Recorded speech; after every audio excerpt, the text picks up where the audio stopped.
Thank you so much. అసలు I love you.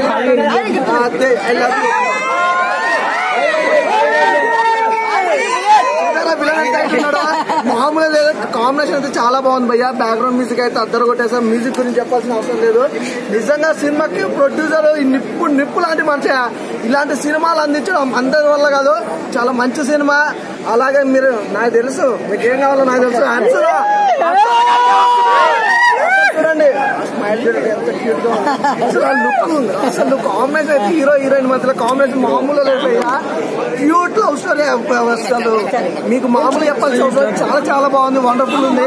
అసలు తన యాక్టింగ్ తో పాటు తన ఎక్స్ప్రెషన్స్ ఉంటాయి భయ్యా. ఈ సినిమాలో మీకు కుర్రోళ్ళకి పండుగ, చాలా బాగా ఎంజాయ్ చేస్తారు. అసలు కేక భయ్య, సినిమా మాత్రం కేక పుట్టి చేశారు. Is Friday is block buster movie అనమాట, అందులో ఎలాంటి డౌట్ లేదు. Thank you.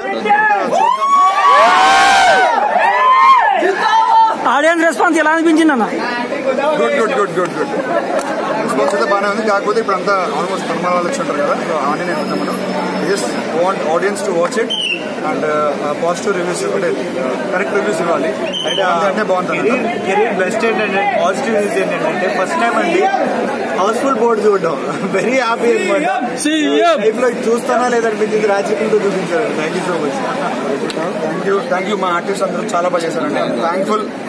విజయ రామరాజు, అప్సరా గారు అందరూ చాలా చాలా బాగా చేశారు. ఆయన గురించి చెప్పాల్సిన అవసరం లేదు కదా, మీరంటే కొత్త వాళ్ళు కాబట్టి చేస్తారని చెప్పాలి. ఆయన గురించి చెప్పాల్సిన అవసరం లేదు కదా. అప్సరా గారు కూడా పాత వాళ్ళే కదా. కాదు, మా విలన్ ఎలా అనిపించాడు? సూపర్ చేశారు, సూపర్.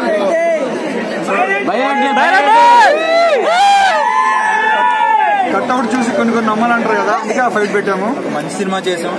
తప్పకుండా మీ అందరూ సపోర్ట్, జెన్యున్ గా మీకు ఎలా అనిపించింది ఆడియన్స్ రివ్యూస్ కూడా తీసుకుని మాకు సపోర్ట్ చేసి ఛానల్లోకి వెళ్ళేలా చేయాలి. మీకు ఎలా అనిపించింది మూవీ? అందరూ చూసారు కదా, మీరు క్యారెక్టర్ కానీ సినిమా కానీ అప్సరా కానీ సందేశ్ కానీ క్రాంతి కానీ అందరూ బాగా చేశారు. ఎవరి క్యారెక్టర్ వాళ్ళు చేశారు. మంచి సినిమా చేసి ఆడియన్స్ లోకి తీసుకెళ్లాలనుకుని చేసాం. మా ప్రయత్నం మేము చేసాం.